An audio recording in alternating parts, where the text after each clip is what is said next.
Welcome to Politics for Dummies. The best place to begin is with the foundations that make all later political learning make sense. We'll go step by step.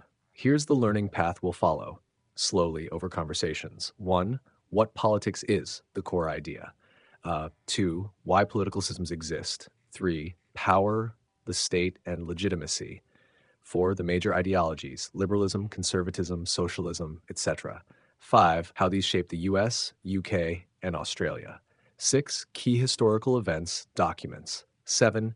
How to read current events through this lens. We'll start at the root so everything else actually clicks. Step 1. What politics actually is at the core. Here's a simple, accurate definition.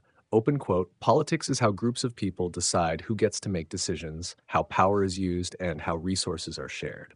Close quote. Everything else, elections, laws, ideologies, debates, governments, grows out of that. To test your grasp, quick question, only one. When you think of the word power in society, what do you think it means? Here's point 2. Why political systems exist, written clearly and at the right level for where you're starting. Why political systems exist. To understand politics in the US, UK, Australia, or anywhere, you first need to understand why humans even invented political systems in the first place. Political systems exist because 1. Humans need order to live together. Humans are social but also competitive. We want freedom and safety. We want resources and fairness. Without some way to manage conflict and cooperation, societies would fall apart. Political systems solve basic questions like who is allowed to make rules? How do we resolve disagreements? How do we protect people from harm? Who gets access to shared resources? What happens when someone breaks the rules? If there were no system, every conflict would be settled through violence or intimidation. So the first purpose of politics is stability. 2. People disagree constantly. Different people want different things. Some want tradition, others want change, some want equality, others want hierarchy. Political systems exist to manage disagreements peacefully, organize debate, prevent chaos, allow decisions even when everyone doesn't agree. This is why parliaments exist and why elections exist, to settle disagreements without force. 3. Legitimate authority beats raw power. In early human groups, power often came from physical strength, clan hierarchy, a chief or elder, a king, chosen by God. Modern political systems try to shift authority from I'm stronger so I rule to I have legitimacy so I rule. Legitimacy equals people agree that someone has the right to wield power.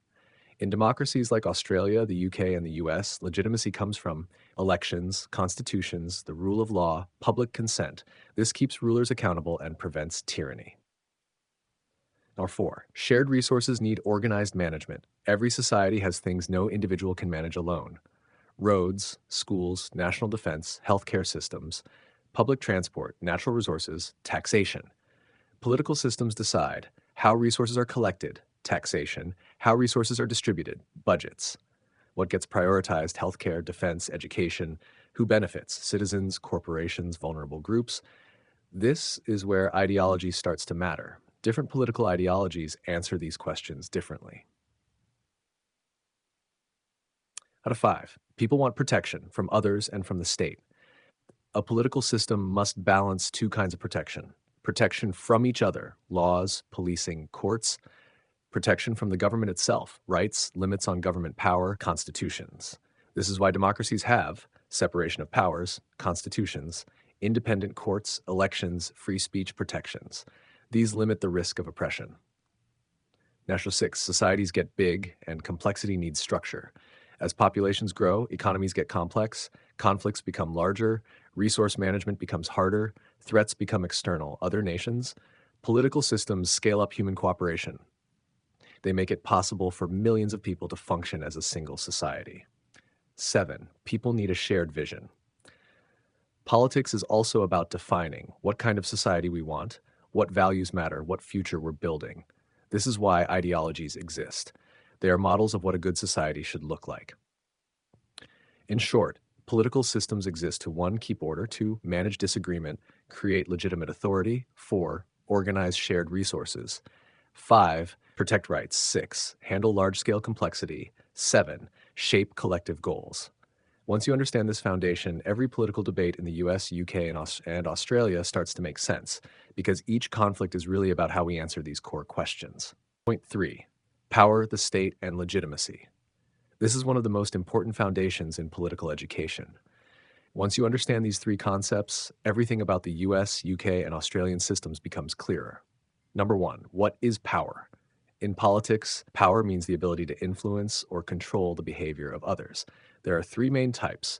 A. Hard power, force or coercion. This is the power of armies, police, the ability to punish, the ability to physically enforce rules. Hard power answers the question, what happens if someone refuses to obey? B. Soft power, persuasion, culture, ideas. A country or leader can gain influence by inspiring others, spreading appealing values, setting global norms, reputation, diplomacy. Example, the US has enormous soft power through Hollywood, tech companies, universities, and music. C. Structural power, the rules of the game. This is power embedded in laws, institutions, economic systems, social norms. For example, parliaments decide what laws exist. Courts decide how those laws work. Constitutions decide what governments are allowed to do. Structural power is often invisible but extremely important. Number 2. What is the state? The state is not the same as the government. This is a key idea most people misunderstand. The government equals the people currently in charge: prime minister, president, cabinet, ministers. The state, the permanent structure of a country. It includes courts, the police, the military, the public service, tax systems, prisons, border control, central banks, welfare systems. The government changes when elections happen. The state continues no matter who wins. This distinction is huge for understanding how stability works, why radical change is difficult, why ideologies clash with institutions, why not everything shifts when a new leader is elected. For example, a US president may want big changes, but courts or the Senate can block them. A UK prime minister may want major reforms, but civil servants or the House of Lords can slow or reshape them. In Australia, the High Court and the Constitution limit what governments can do. Weak states, chaos, e.g., failed states. Strong states, stability, but risk of overreach. Number 3. What is legitimacy? Legitimacy is the most important idea in all of politics. Legitimacy equals the belief that the people in power have the right to be there. If legitimacy disappears, the system collapses, even if the state is strong. Where does legitimacy come from? It depends on the system. A. Democracies, Australia, UK, US. Legitimacy comes from elections, the rule of law, constitutions, peaceful transfer of power, public consent to be governed. Democracy survives only if people agree. We will accept the outcome even when our side loses. B. Monarchies. Legitimacy comes from tradition, religion, and continuity. Example, the UK monarchy holds symbolic legitimacy through history and cultural identity. C. Dictatorships, authoritarian regimes. Legitimacy comes from fear, nationalism, propaganda, economic performance, military strength. People may not like the leader, but enough accept the system to avoid revolt. When legitimacy fails, you get revolutions, coups, civil conflict, protests, total breakdown. This is why political systems focus intensely on preserving legitimacy through elections, ceremonies, courts, police propaganda, media, symbols, and national myths. Why these concepts matter for US, UK, and Australia. Power. Understanding power explains why certain groups have influence, why policies happen or fail, why corporations, unions, media, or courts matter, how elections actually shift or don't shift things. The state. Understanding the state explains US gridlock between Congress, courts, and the president, UK constitutional quirks, monarchy of House of Lords, civil service, Australia's federalism, high court, and compulsory voting systems.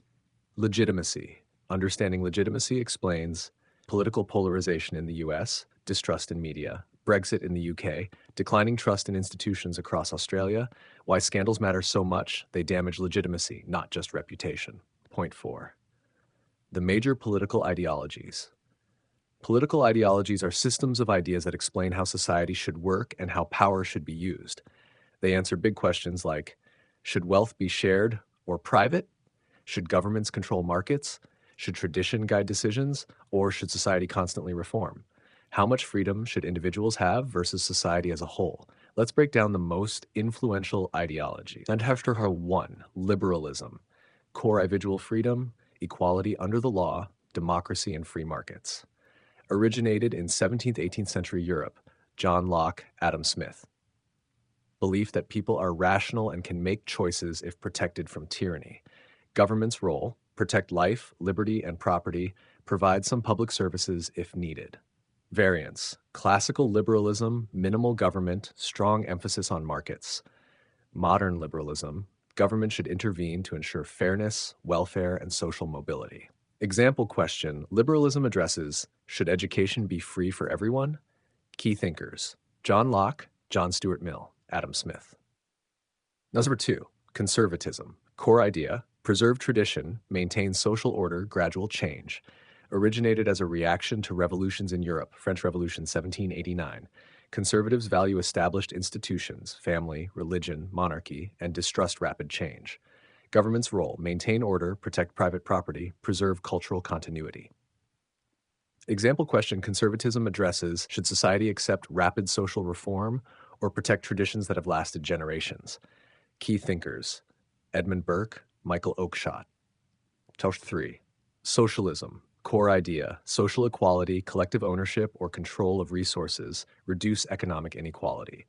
Emerged in 19th century Europe in response to industrial capitalism. Belief that society benefits when resources and power are shared more equally. Government's role, redistribute wealth, provide universal health care, regulate markets. Variants, democratic socialism combine democracy with strong social programs. Revolutionary socialism, communism overthrow capitalist systems entirely. Key thinkers, Karl Marx, Friedrich Engels. Communism. Core idea, classless society with no private ownership. Rooted in Marxist theory, capitalism inevitably leads to worker exploitation. Goal, abolish classes, distribute wealth according to need. In practice, one-party states, e.g. USSR, Mao's China, often arose which limited freedoms. Key thinkers, Karl Marx, Friedrich Engels. Hammer 5, fascism. Core idea, authoritarian nationalism, strong centralized power, suppression of dissent. Developed in early 20th century Italy, Mussolini, and Germany, Hitler. Emphasizes loyalty to the nation or race, obedience to a leader, and rejection of democracy and socialism. Often involves propaganda, militarism, and suppression of opposition. Key thinkers, Benito Mussolini, Adolf Hitler, not theorists in a positive sense, but architects of ideology. Number 6, anarchism, briefly. Core idea, rejects hierarchical authority and the state. Belief, society can organize voluntarily without centralized government, often associated with local self-governance, mutual aid, and collective decision-making. Key thinkers, Pierre-Joseph Proudhon, Mikhail Bakunin. 7. Environmentalism, green politics. Core idea, society must prioritize ecological sustainability alongside social and economic policies. Responds to industrialization, climate change, and environmental degradation. Belief, governments and individuals have a duty to protect the planet for future generations. Often overlaps with other ideologies, green socialism, green liberalism. Key thinkers, Rachel Carson, Vandana Shiva for environmental ethics and policy impact. How to think about these ideologies. They're guiding philosophies, not fixed rules. Most countries and parties blend ideologies. For example, a liberal democracy may have conservative social policies and social welfare programs. Ideologies provide the lens to understand why politicians disagree, why countries have different laws, taxes, and freedoms, why protests or revolutions happen. Summary table. Quick comparison, ideology, core goal, government role, example question, socialism, liberalism, freedom and equality, protect rights, moderate intervention, should markets be free, conservatism, order and tradition, maintain society and culture, should traditions override rapid change, socialism, equality, redistribute wealth and regulate markets, should healthcare be universal, communism, classless society, abolish private property, who owns resources, fascism, national strength and unity, strong leader, suppress opposition, who decides for society, anarchism, no imposed authority, minimal voluntary governance, can society self-organize, environmentalism, protect planet, laws to ensure sustainability. How do we prevent environmental collapse? Point 5. How political ideologies shape the US, UK, and Australia. Political ideologies are not just abstract ideas. They directly shape the governments, laws, and societies in the US, UK, and Australia. Let's look at each country and see the connections. 1. United States. The US political system is heavily influenced by liberalism. Founding ideas, life, liberty, and the pursuit of happiness, Declaration of Independence, 1776, are liberal principles emphasizing individual freedom.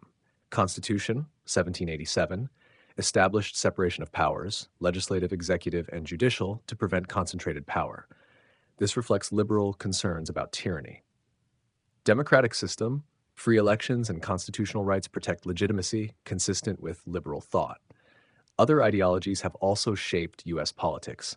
Conservatism, seen an emphasis on tradition, free markets, and limited government in some states. Socialism, social democracy. Though historically minor, ideas about welfare and healthcare influence debates on social programs today. Nationalism has waxed and waned in U.S. politics, influencing foreign policy, immigration debates, and domestic identity. Historical events influenced by ideology, civil rights movement, liberal ideas of equality and justice. New Deal 1930s incorporated social democratic policies into a capitalist system. Cold War, ideological struggle between liberal democracy and communism. Number 2, United Kingdom.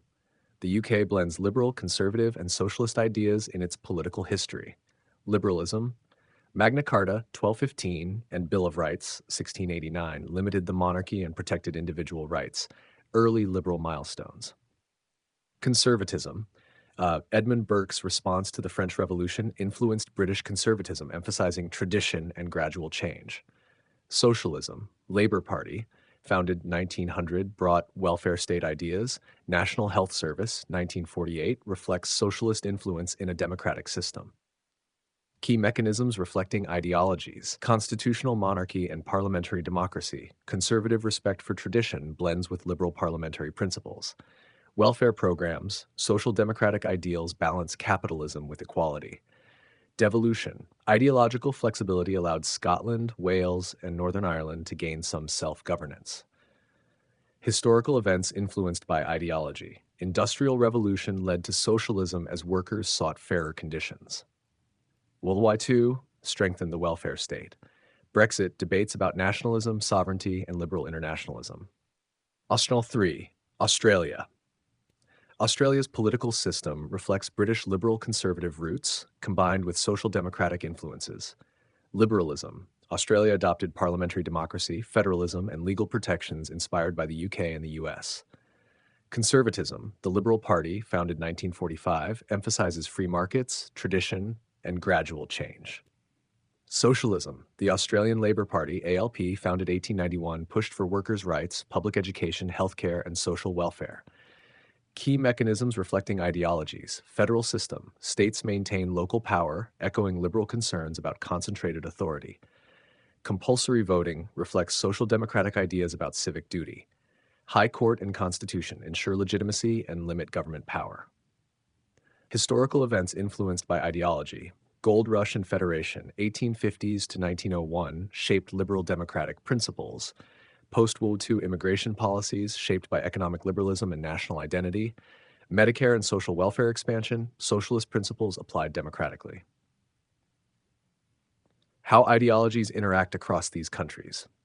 Liberalism, foundation of democracy, individual rights, and market economies.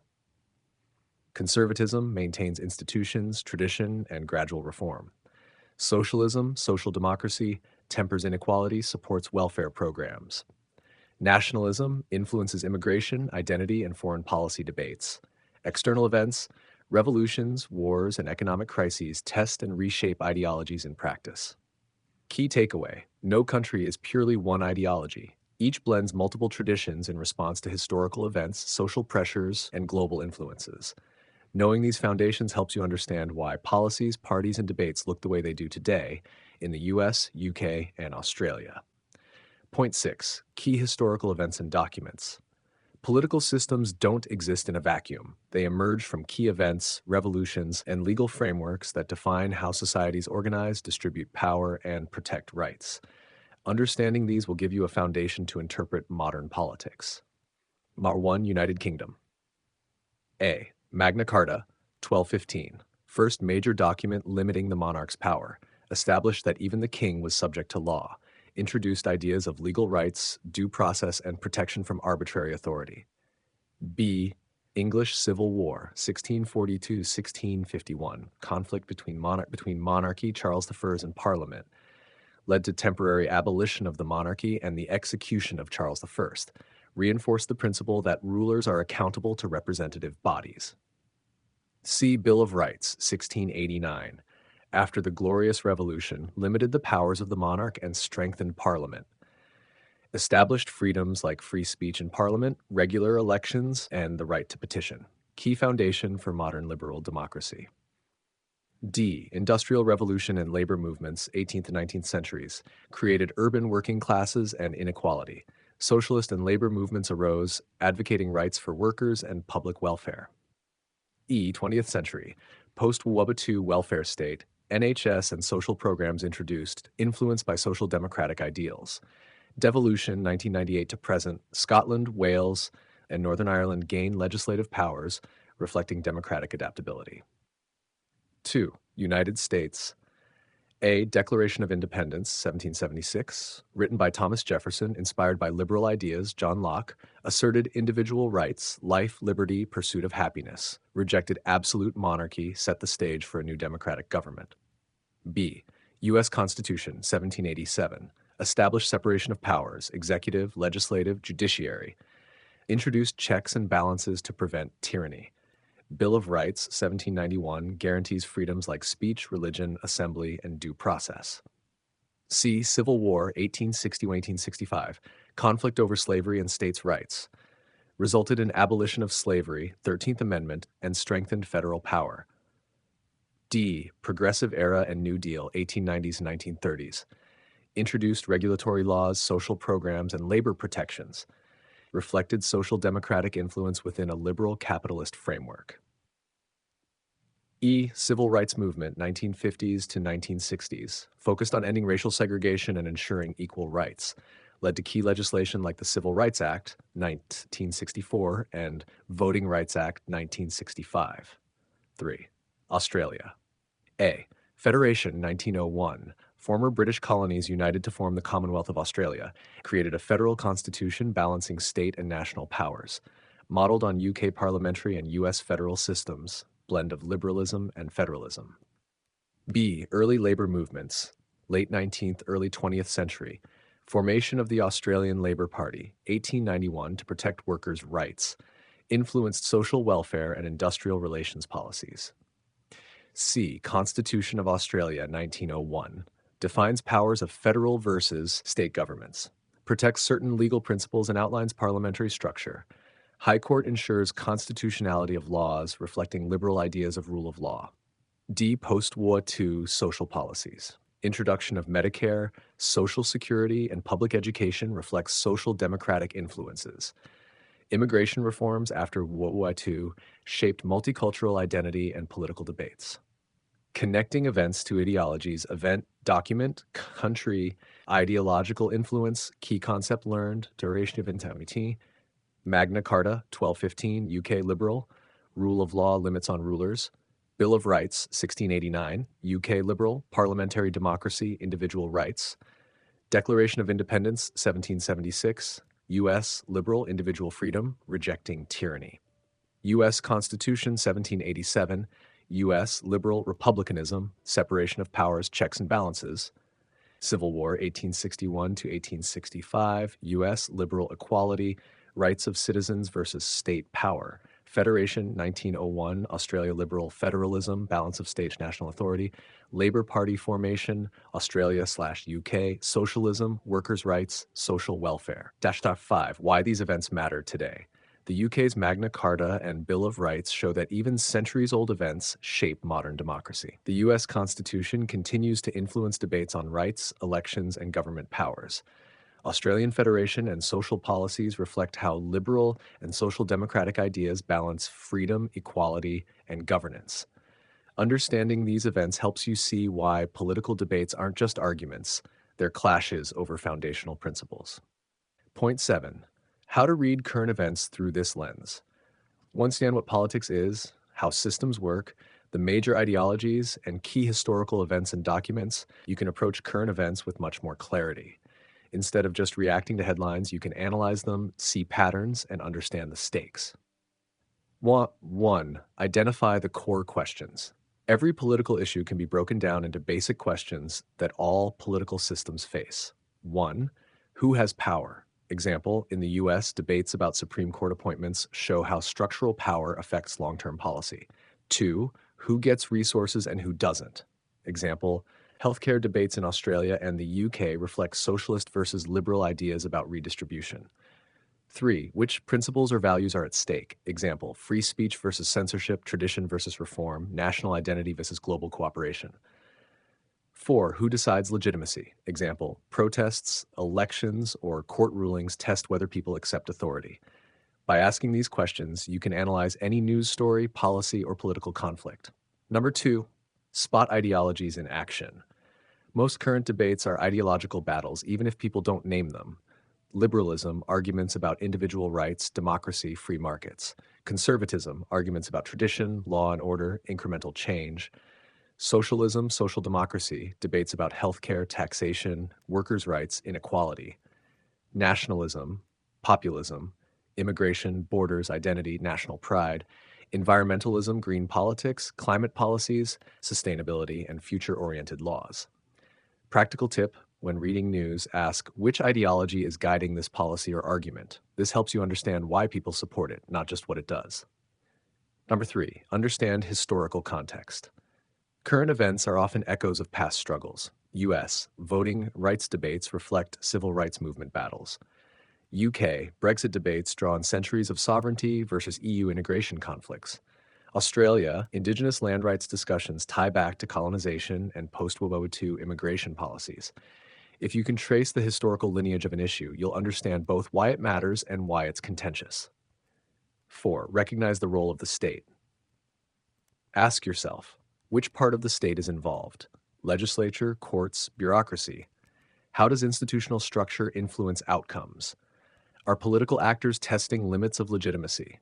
For example, US, the filibuster in the Senate shows structural power influencing policy. UK, the monarchy has symbolic legitimacy. Parliament has real legislative power. Australia, high court decisions balance federal versus state authority. Understanding the state machinery helps you read beyond the headlines. Now, 5. Evaluate power dynamics. Power exists in many forms. Hard power, police, military enforcement. Soft power, culture, media, diplomacy. Structural power, rules, laws, institutional procedures. Example, US Supreme Court rulings, structural power. UK media influence, soft power. Australian military deployment decisions, hard power. Noticing these differences helps you understand why some actors succeed and others fail, even if public opinion favors them. 6. Check legitimacy. Ask, do citizens accept the decision or action? Are there protests, civil disobedience, or elections challenging it? Does the legitimacy debate reflect ideological tension? Legitimacy explains why political crises happen. For example, Capitol riots in the US, challenge to legitimacy of an election. Brexit protests in the UK, challenge to parliamentary decisions and national identity. 7. Practical steps for a beginner. When reading current events, 1. Identify the players, government, parties, interest groups. 2. Determine the type of power they are using. 3. Ask which ideology is motivating them. 4. Consider historical roots of the issue. 5. Assess legitimacy. Do citizens accept it? 6. Think about implications. Who benefits, who loses, and why? Over time, this process becomes intuitive, turning you from a passive consumer of news into an analytical observer. Example, climate policy debate. Power, governments propose laws, corporations influence legislation, activists protest. Ideologies, liberalism, individual responsibility, socialisms, green politics, state intervention, redistribution, conservatism, market solutions, gradual change. Historical context, industrial revolution, environmental movements. State, legislatures write laws, courts interpret them. Legitimacy, public protests, youth movements, elections show acceptance or rejection. By breaking it down this way, the debate is no longer a confusing swirl. You can see what's really at stake. Reflective question. Next time you read a news story about politics, which of these lenses, power, ideology, state structure, or legitimacy, do you think you'll notice first and why? Point 8, critiques and limitations of political systems. No political system is perfect. Every system, democratic, authoritarian, socialist, capitalist, liberal, conservative, has blind spots, tensions, and trade offs. Understanding these helps you avoid naive thinking like, this ideology is good, or this ideology is bad. Instead, you learn to see how power behaves regardless of the system. Below are the major critiques of modern political systems, grounded in history and political theory. Nubs number 1, liberal democracy, strengths and weaknesses. Liberal democracies, Australia, US, UK, combine elections, individual rights, and market economies. They are widely seen as the most stable system, but they face real criticisms. Strengths, protect individual freedoms, allow peaceful transitions of power, encourage open debate, support economic growth through markets. Major critiques. A. Elections representation. Elected representatives often don't reflect the ethnic makeup of the population, wealth distribution, youth perspective. This leads to disconnection, apathy, low trust. B. Influence of money. Especially strong in the US, lobbying, campaign finance, corporate interests can override public interest. C. Slow or ineffective at handling crises. Democratic checks and balances slow down. Climate policy, economic reform, long-term social solutions. Democracy's strength, deliberation becomes a weakness. Gridlock. D. Public opinion can be manipulated. Media concentration, misinformation, and political advertising can distort democratic decision-making. Capitalism. Strengths and limits. Capitalism dominates the economies of the US, UK, and Australia. Strengths, innovation, economic growth, consumer choice. Critiques. A. Inequality. Capitalism concentrates wealth. Working class wages stagnate. Housing becomes unaffordable. The young fall behind financially. This is clear in major cities like London, Sydney, Melbourne, LA, and NYC. B. Profit motive. Social good. Markets don't care about climate change, mental health, cultural cohesion, unless forced to by regulation. C. Boom-bust cycles. Free markets regularly create recessions, financial crises, bubbles. Socialism and social democracy. Critiques. Social democratic policies, Medicare, NHS, welfare systems have improved living standards, but critics point to A. High taxes.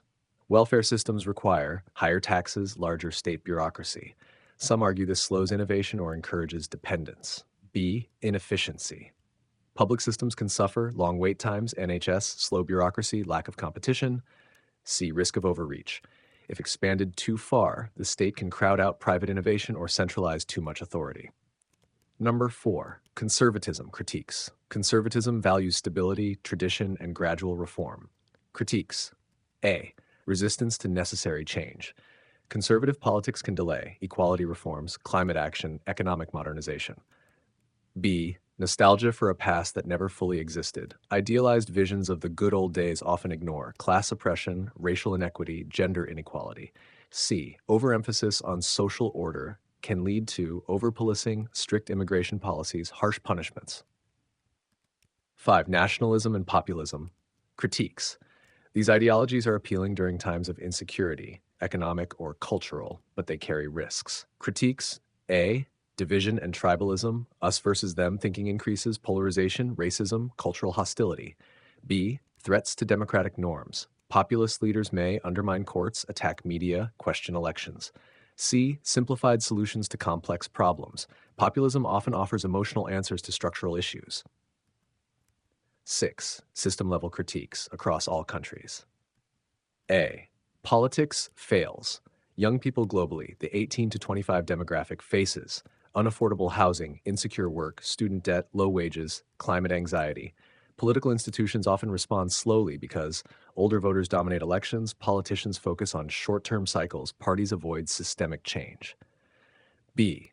Party systems can become tribal. Instead of solving problems, parties sometimes focus on winning, fight rhetorically, polarize, ignore practical solutions. C. Media ecosystems distort reality. US, highly polarized. UK, tabloid culture. Australia, concentrated ownership, Murdoch influence. Media shapes political perception more than most people realize. D. Bureaucratic drift. Even well-constructed systems slowly become more complex, more expensive, less accountable over time.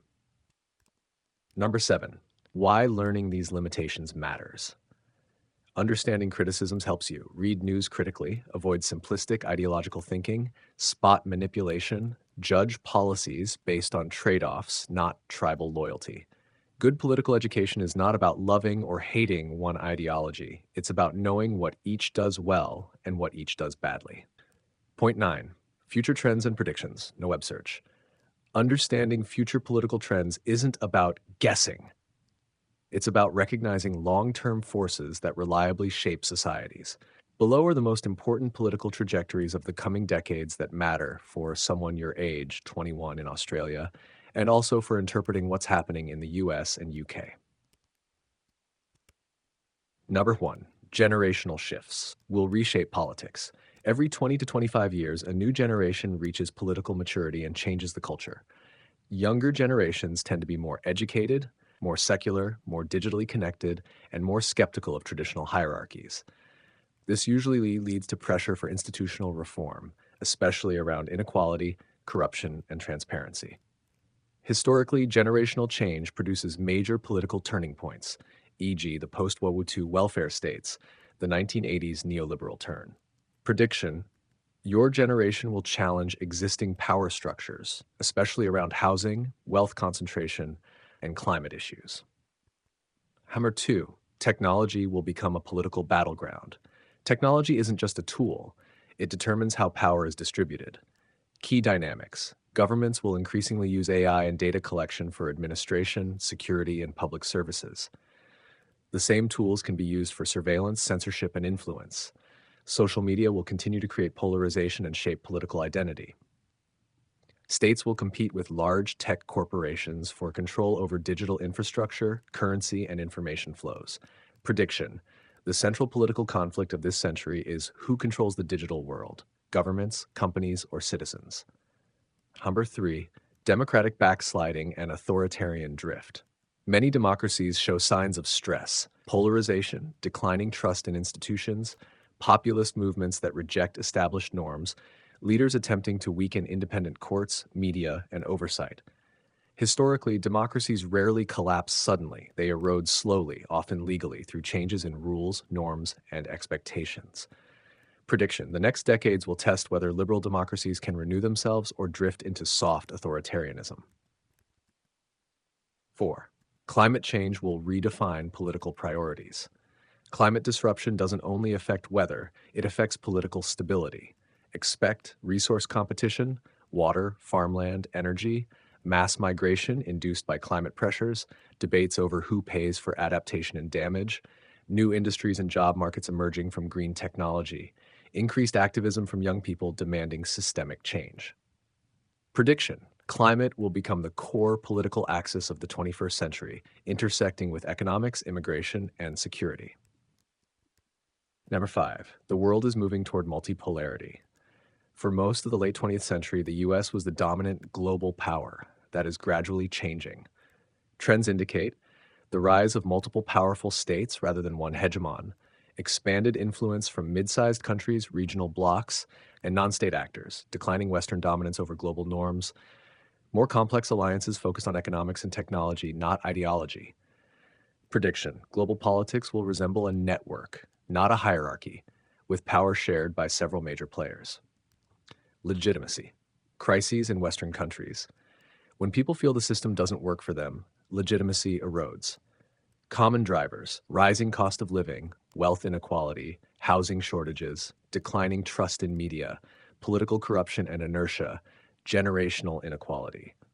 This doesn't always cause revolution, but it often forces reforms, new political parties, and different governance models. Prediction: Western countries will experience more political volatility, but also opportunities for renewal.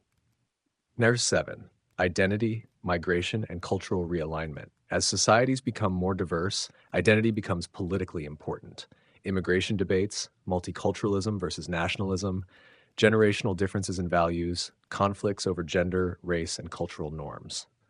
Identity politics tends to intensify during periods of economic uncertainty.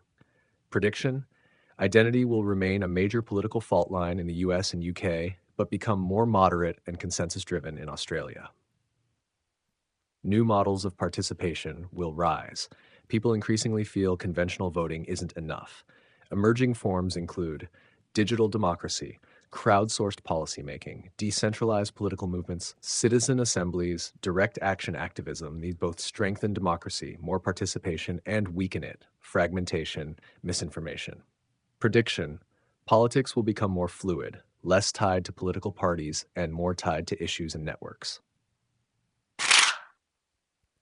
Why these trends matter for you at 21 today, you will live through a major geopolitical restructuring, several pivotal elections, a shift in generational power, the mass integration of AI into governance, the climate crisis, a redefinition of democracy itself.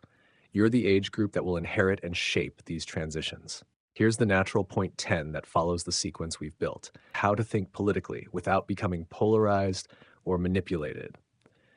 This is the part most beginners never learn, but it's the difference between being informed and being influenced. It teaches you how to analyze politics without getting sucked into emotional, tribal, or ideological chaos. Measure 1. Learn to separate three layers of any political issue. Every political debate sits on three layers. 1. Facts. Measurable, observable information, data, events, laws, economic figures. 2. Interpretations. How people explain the facts, influenced by ideology, education, culture. 3. Values. What groups believe should matter. Freedom versus equality, order versus change, tradition versus innovation.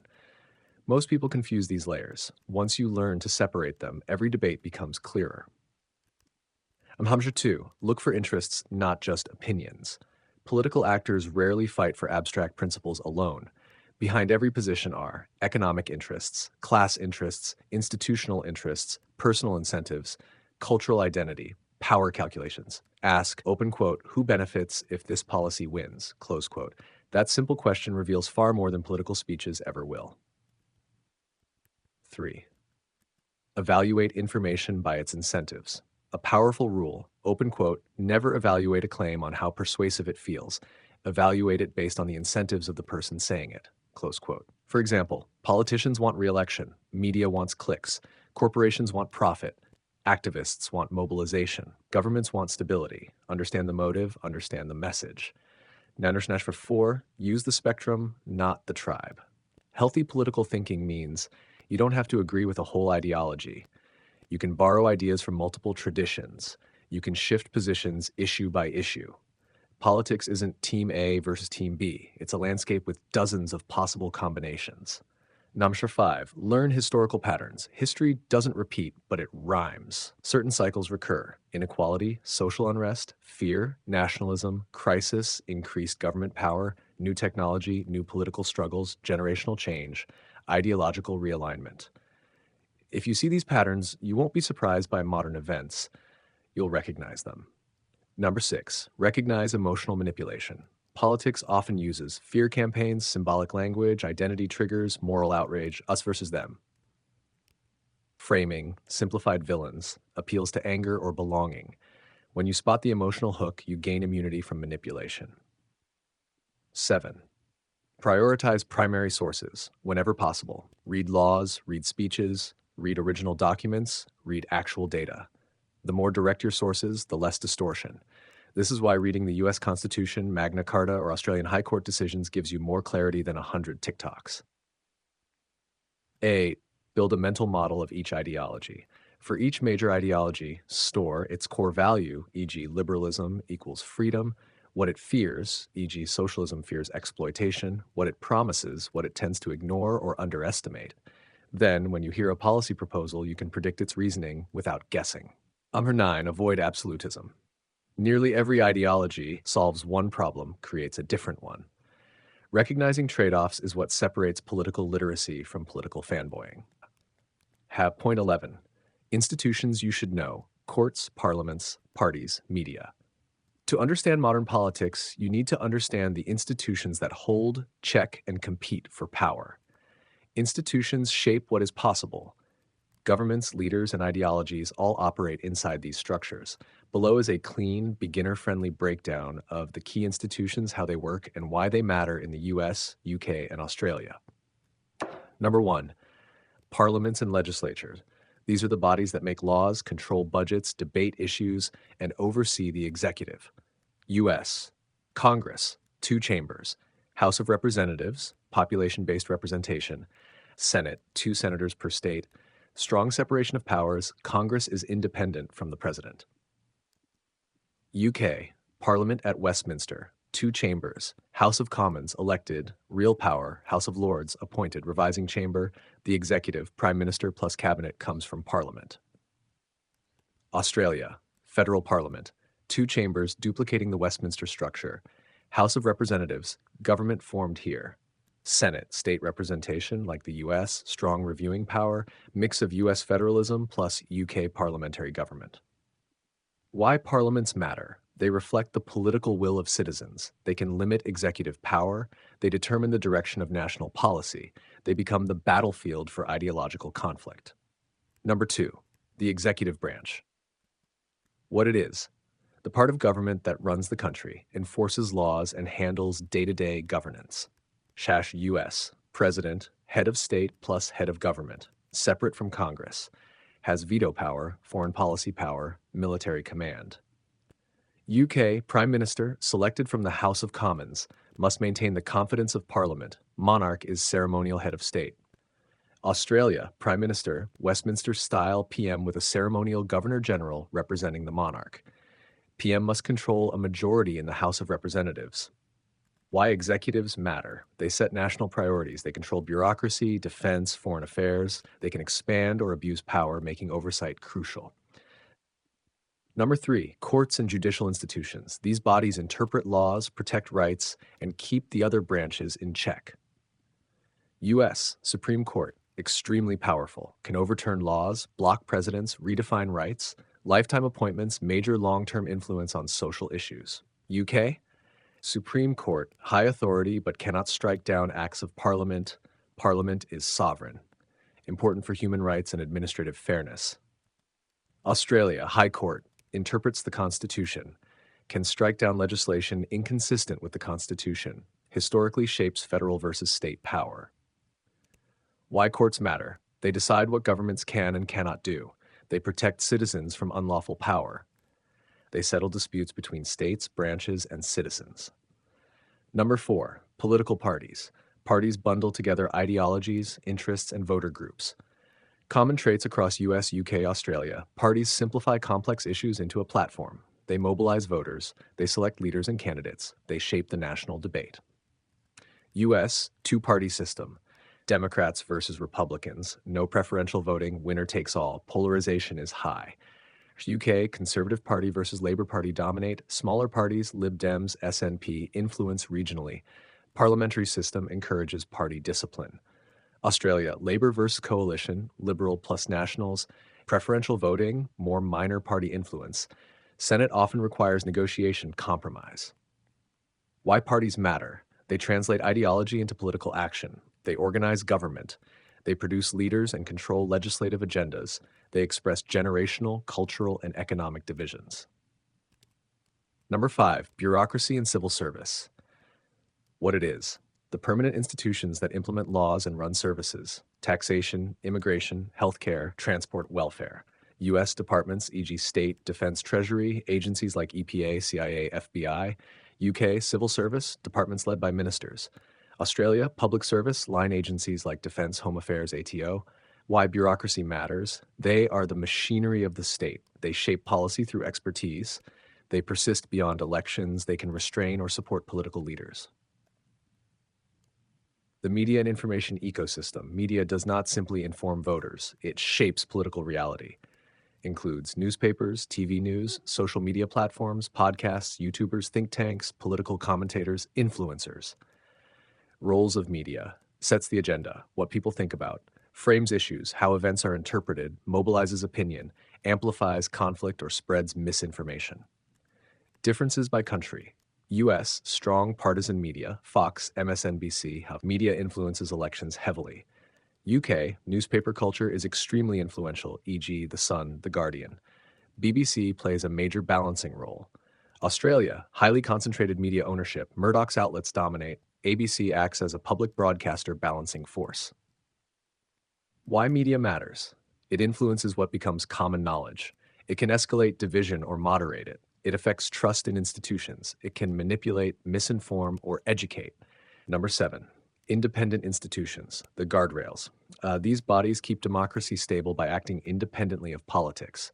Examples across countries: electoral commissions run elections fairly, central banks manage interest rates, inflation, audit offices check spending, anti corruption bodies, human rights commissions, ombudsman offices. Why they matter: they prevent governments from rewriting rules for themselves, they maintain public trust, they reduce corruption, they stabilize economies. Number 8, civil society and citizen power includes unions, NGOs, activist groups, community organizations, protests, universities, religious groups, charities. These forces influence politics from outside the formal system. Why they matter: they express public pressure, they can trigger reform, they mobilize voters, they challenge government inaction. Why point 11 matters: understanding institutions lets you make sense of news, understand why politicians can or can't do things, decode the power structure of each country, understand long-term political stability, recognize why different countries behave differently, avoid naive or oversimplified interpretations. This is the hardware of politics. Ideologies, from point 4, are the software. Together, they explain the entire system. Here's point 12. Major political thinkers and philosophers you should know. Written in a beginner-friendly but vigorous way with relevance to understanding US, UK, and Australian politics. Point 12. Major political thinkers and philosophers you should know. Political ideas don't appear out of nowhere. They're shaped by thinkers, writers, and philosophers who asked fundamental questions. What is justice? What is the best way to organize society? How should power be distributed? Understanding their ideas gives you the mental tools to read modern politics critically. Here are the most important figures for beginners. First, Thomas Hobbes, who lived between 1588 and 1679. The necessity of order. Key idea: humans are naturally self-interested and conflict-prone. Strong authority is needed to maintain order. Their main work, Leviathan. Their relevance today? They explain why states need police, armies, and laws. Connects to debates about security versus liberty. Practical lens. They support arguments for strong government action, but also warn against tyranny.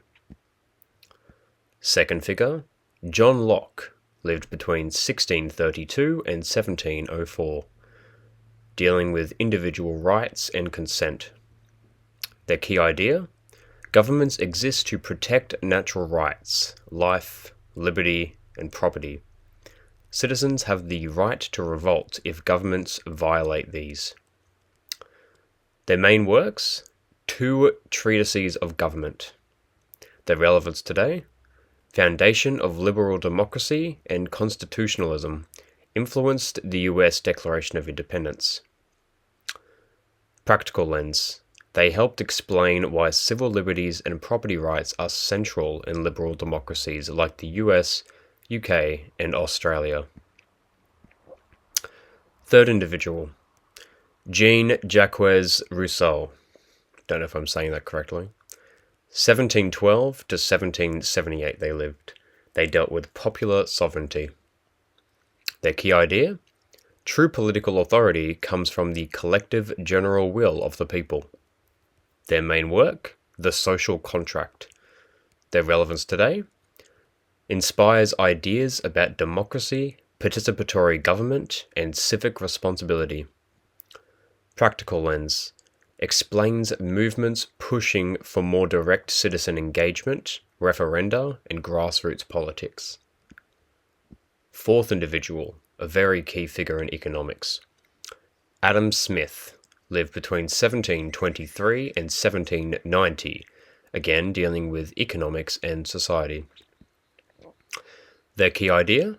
Markets work best when individuals pursue self-interest, guided by the, quote, invisible hand. Their main work? The wealth of nations. Their relevance today. Set the basis for capitalism. They shape debates on free markets, trade, and regulation. Practical lens. They help you understand US and UK neoliberal economic policies and arguments for deregulation. Fifth key figure, Karl Marx, lived between 1818 and 1883, dealt with class struggle and inequality. Their key idea is that societies are divided into classes. The ruling class controls resources, and this creates systemic inequality. Their main works, the Communist Manifesto and Das Kapital. Their relevance today, they inspire socialism, social democracy, and critiques of capitalism. Practical lens explains debates on wealth redistribution, labour rights, and social welfare policy in Australia, the UK, and beyond. Sixth figure, John Stuart Mill, lived between 1806 and 1873, dealing with liberty and individual freedom. Their key idea? Individuals should be free to act as they wish, unless they harm others. Their main works? On liberty and utilitarianism. Their relevance today? Influences modern liberal thought, free speech debates, and civil rights movements. Practical lens? Useful for understanding debates about censorship, property rights, protest rights, and personal autonomy. Seventh key figure, Niccolo Machiavelli, lived between 1469 and 1527, dealing with realpolitik and power. Their key idea, politics is about practical power, not ideals. Leaders must sometimes act immorally to achieve stability. Their main work was The Prince. Their relevance today explains political strategy, diplomacy, and why politicians often act pragmatically rather than ideologically. Practical lens helps you analyze campaign tactics, international diplomacy, and political maneuvering in the US, UK, and Australia. Some modern thinkers you might encounter are Hannah Arendt, who deals with totalitarianism, human rights, and political responsibility. Antonio Gramsci. Cultural hegemony is what they deal with, and also how ideas maintain power. Friedrich Hayek, who dealt with free markets and the dangers of centralized planning. And finally, John Rawls, who dealt with justice as fairness, social contract, and equality of opportunity. These thinkers inform contemporary debates on democracy, inequality, and governance. Why this matters. Knowing these thinkers allows you to understand ideological foundations, such as liberal, conservative, socialist, and libertarian thought. 2, allows you to see recurring arguments in elections, policy debates, and political movements, to recognize trade-offs between freedom, equality, and security, and to interpret modern politics through a historical and philosophical lens, not just headlines. Reflective question. Which thinker's ideas resonate most with your current beliefs, or challenge you the most, and why? Answering this will help you connect abstract political theory to your own perspective as a young adult in Australia. Here's point 13. Policy in action. Understanding key debates. This is tailored for a beginner who wants to connect political theory to real-world decisions in the US, UK, and Australia. Point 13. Policy in action. Understanding key debates. Understanding politics isn't just about ideas, history, or institutions. It's about how those ideas turn into real-world decisions. Policies are the concrete outcomes of ideology, negotiation, and power. They affect your life directly in the taxes you pay, the healthcare you access, environmental quality, education opportunities, and even your career prospects. This point gives you a framework for analysing policies and debates critically. First, key policy areas. While every country has unique priorities, some issues consistently dominate politics. That is, economy and taxation. What is this? It's government decisions about taxes, about spending, budgets, and economic growth. Key debates here are: should governments raise taxes to fund social services or cut taxes to encourage business? How much should the government intervene in the economy? The ideological lens for economy and taxation for Liberals and Social Democrats is higher taxes for redistribution and public services, while Conservatives and Libertarians usually vote for lower taxes, smaller government, and free markets. Practical example here is income tax thresholds, stimulus packages, and corporate tax rates. Second key policy area is social welfare and healthcare. What it is: policies that ensure citizens' basic needs are met. Key debates: should healthcare be universal or market-based? How much support should welfare programs provide? Ideological lens: socialists support strong universal programs funded by the state. Liberals and centrists support a mix of private and public provision. Conservatives support targeted assistance, personal responsibility, and that's it, actually. A practical example is Medicare, which is in Australia, NHS, which is in the UK, and Medicaid and Obamacare debates, which are carried out in the US. Third key area: education and skills. What it is: policies governing schooling, universities, and vocational training. Key debates: free versus paid tertiary education. Curriculum content is civic, history, STEM, which is science, technology, engineering, and mathematics, and philosophy. Standardized testing and accountability. Ideological lenses here from the Social Democrats is supporting education as a right and equal access being essential. Conservatives usually look at, focus on efficiency, parental choice, and market solutions. Practical example: tuition fees in the UK versus Australia, and student loans in the US. Fourth key area: environment and climate. What it is: how governments address pollution, climate change, energy, and natural resources. Key debates: should governments regulate emissions or leave it to markets? How much should citizens, companies, and countries bear responsibility?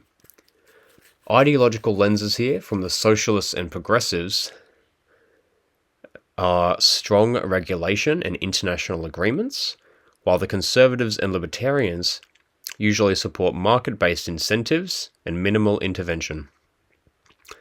A practical example of this being played out is carbon taxes, renewable energy subsidies, and climate pledges.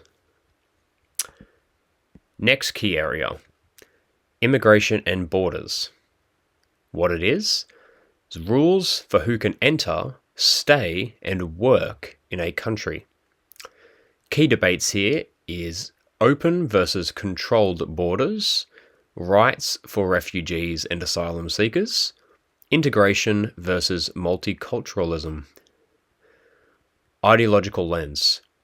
Conservatives typically they prioritize security and national identity, while liberals and progressives prioritize human rights and economic benefits. A practical example: US immigration quotas, UK Brexit-related policies, and Australian refugee programs. Next key area: civil rights and liberties. What it is: protection of individual freedoms and equality under the law.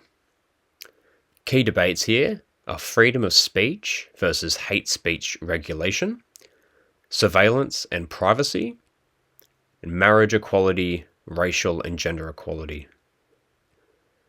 Ideological lens.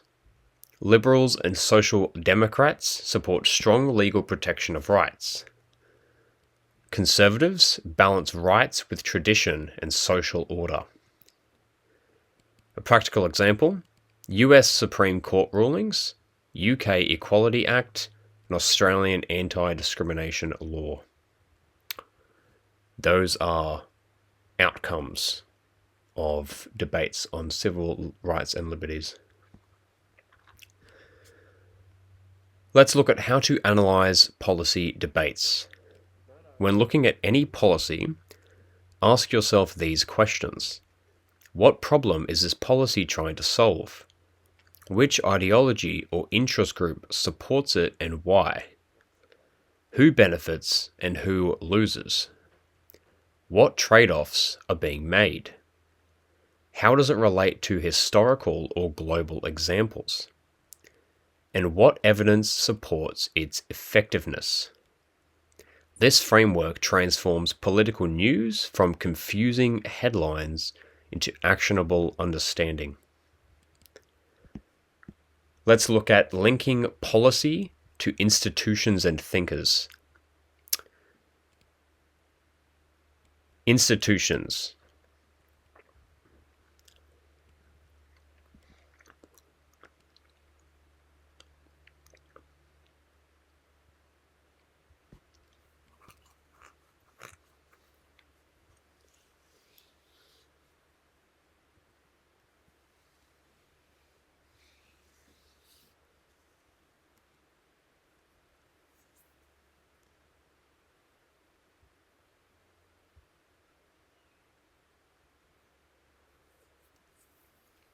Actually, scratch that.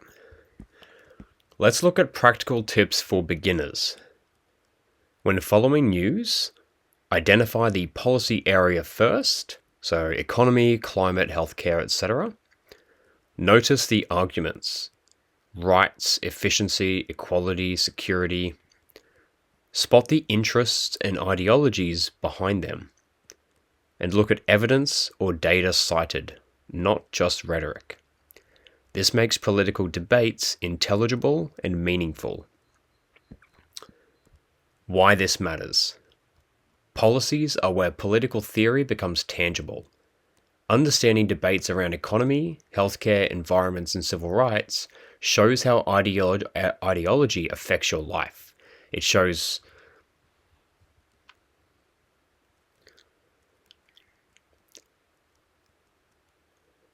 reveals trade-offs governments face, helps you discuss politics with confidence, and prepares you to participate actively, informed, and critically. Here's point 14, media literacy and political information skills. Written for beginners who want to understand politics critically without being manipulated. Point 14. Media literacy and political information skills. Politics isn't just about institutions, ideologies, or policy. It's also about information.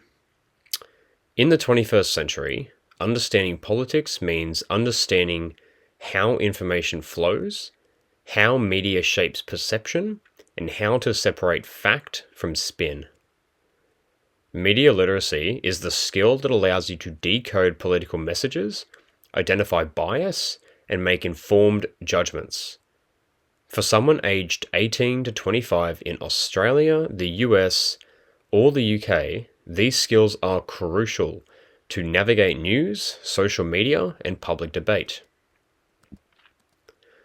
First, why media literacy matters. Agenda setting. Media decides which issues are important. Framing. Media influences how you think about issues. Influence on behavior. It shapes voting, activism, and public opinion. Misinformation risk. Without critical skills, false or misleading claims can feel true. An example of this is news coverage of climate policy might emphasize costs for citizens, which would be how conservatives frame it, or environmental urgency, which is how progressives would frame it, shaping perception even when the underlying facts are the same. Now let's look at types of political media. First, traditional media. This includes newspapers, TV, and radio. An example is BBC, which is in the UK, the ABC, which is in Australia, and the New York Times in the US.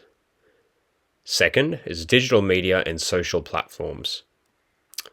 This includes Twitter, or now known as X, TikTok, YouTube, podcasts, and blogs. This is more direct but prone to echo chambers. Third, think tanks and research institutions. These produce policy analysis and commentary. They can be partisan or ideologically motivated. Official sources is fourth. Government press releases, so this includes government press releases, legislation, and official statistics.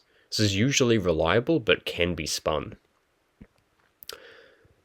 Let's talk about core skills for media literacy.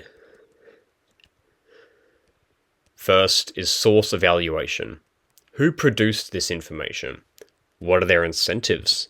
Is it primary evidence or opinion? Cross-verification. Check the same claim in at least 2 independent sources. Look for official documents, data, or research studies. Next, detecting bias. Language cues, sensational, which can be sensational, emotional, or polarizing words. Story selection, which includes which voices are included or excluded. And visual framing, which includes images, videos, infographics that enforce a narrative. Another core skill is fact versus opinion. Facts are measurable, verifiable, and evidence-based, while opinions are really just interpretations, perspectives, and predictions. News often mixes them. You need to learn to separate the two. Next core skill is identifying misinformation. Look for unsupported claims, cherry-pick statistics, or misleading headlines. Be wary of content that triggers strong emotion first and then presents a fact. Be wary of content that triggers strong emotion first, then presents a supposed fact. Let's talk about tools and habits. Check multiple outlets. So find news outlets that are conservative, some that are liberal, and some that are centrist. Use fact-checking websites such as Snopes, Full Fact, and factcheck.org. Follow original sources, which includes government reports and peer-reviewed studies. Pause before sharing. Ask yourself, do I understand this fully? Track narratives over time. It can be single stories. Track narratives over time. Single stories can mislead, and patterns reveal truth. Let's talk about reading political news through a critical lens. Identify the policy area. So it could be economy, climate, healthcare, or civil rights. Spot the interests and ideology behind the story. Ask yourself what assumptions are being made. You should look for evidence supporting their claims. And you should also consider alternative interpretations. what might be missing? For example, a headline says government spends millions on green projects. You should fact check it by asking, is the spending real and how much specifically?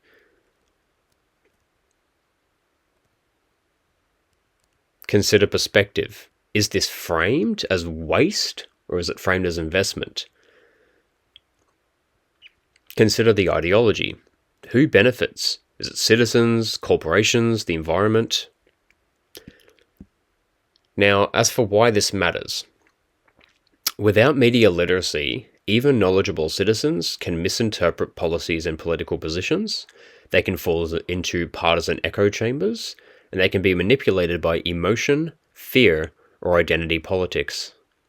With media literacy, you gain the ability to think independently, the confidence in political discussions, tools to evaluate both traditional and digital news, and protection against misinformation and manipulation.